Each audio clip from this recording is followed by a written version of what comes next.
il y a 10 ans en arrière, je commençais le super motard sur piste, après quelques temps sur la route, tu vois. À cette époque, je faisais déjà pas mal de choses moi-même, soit dans le box chez ma mère, soit dans le garage de mes potes Alex et Vivien de MM Ride.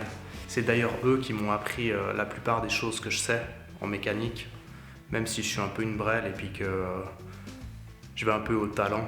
Mais en 2014, j'ai eu un petit accident sur piste et on nous dit toujours qu'il faut remonter le plus vite possible sur ta moto. Alors c'est ce que j'ai fait, j'avais acheté 2 motos et même si j'ai fait un petit peu de course de côte, c'était plus pareil. Du coup j'ai décidé de stopper. Après quelques temps, ça m'a retravaillé et je me suis dit peut-être prendre une bagnole que j'ai toujours eu envie. Et en 2020, je me suis souvenu que dans les alentours de 2013-2014, mon maître d'apprentissage, Matt, il m'avait fait faire un tour sur son VX220 Turbo qu'il avait importé d'Angleterre. Il m'en faut une. Mais la seule condition, c'était, comme pour la moto, que je puisse tout faire moi-même. Et j'avais trouvé ce box, mais une voiture, c'est pas une moto et il faut beaucoup plus de place. Alors avec mon pote Raph, que tu as vu dans la dernière vidéo, lui il fait toujours de la moto, c'est peut-être moins une petite merde que moi. On a décidé de prendre un local ensemble. Du coup, on déménage.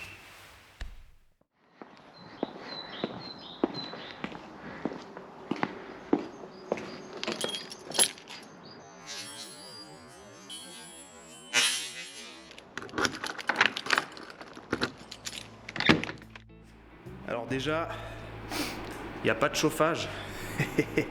L'ancien proprio, il nous a lâché des petits chauffages comme ça. Pour l'instant, ça fait le taf. On peut rester en pull dedans, il n'y a pas trop de problème. Après, on est fin janvier là. Il y a une bise culée dehors. L'autre jour, il faisait -10.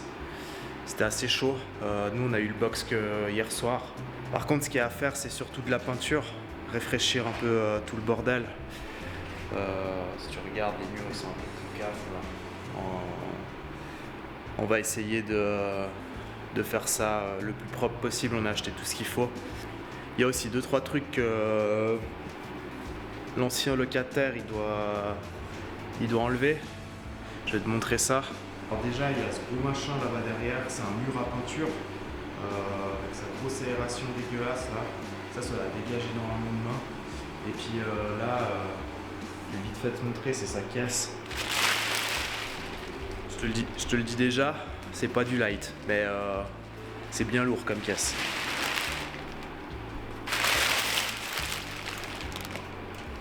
Une petite Camaro SS d'époque.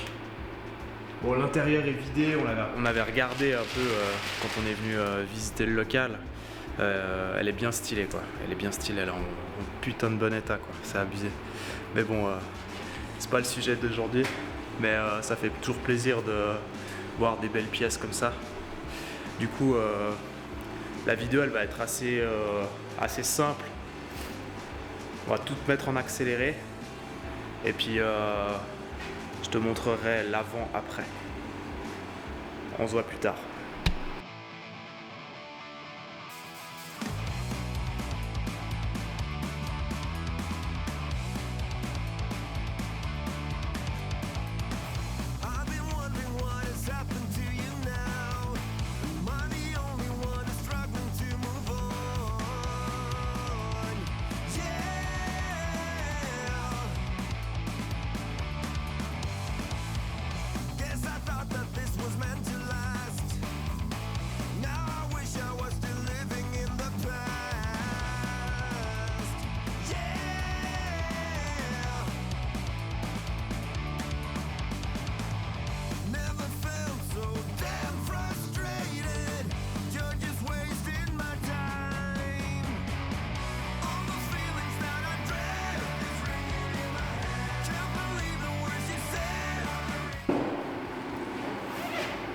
Bon, peinture, mur,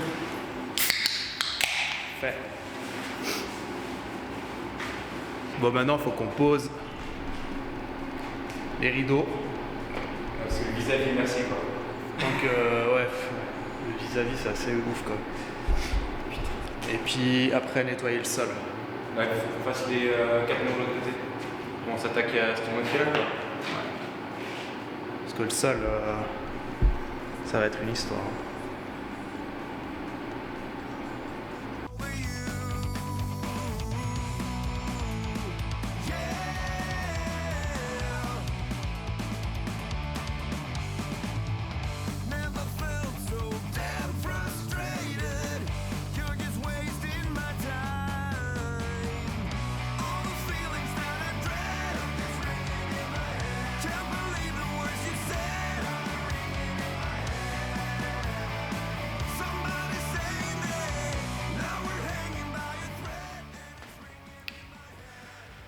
Jour 3. Hier soir avec Raph, on a dégraissé le sol. Aujourd'hui, je vais m'attaquer à la moitié du sol. Comme ça, on pourra prendre tout le merdier qu'on a derrière la caméra là, le remettre de l'autre côté et puis repeindre de ce côté-là. J'ai absolument jamais fait ça. Peindre des murs, même si je suis pas peintre en bâtiment, je trouve que le résultat finalement il est pas trop mal. Par contre, le sol, voilà. Je vais te remettre en time-lapse, comme ça c'est accéléré et tu t'embêtes pas. À toutes.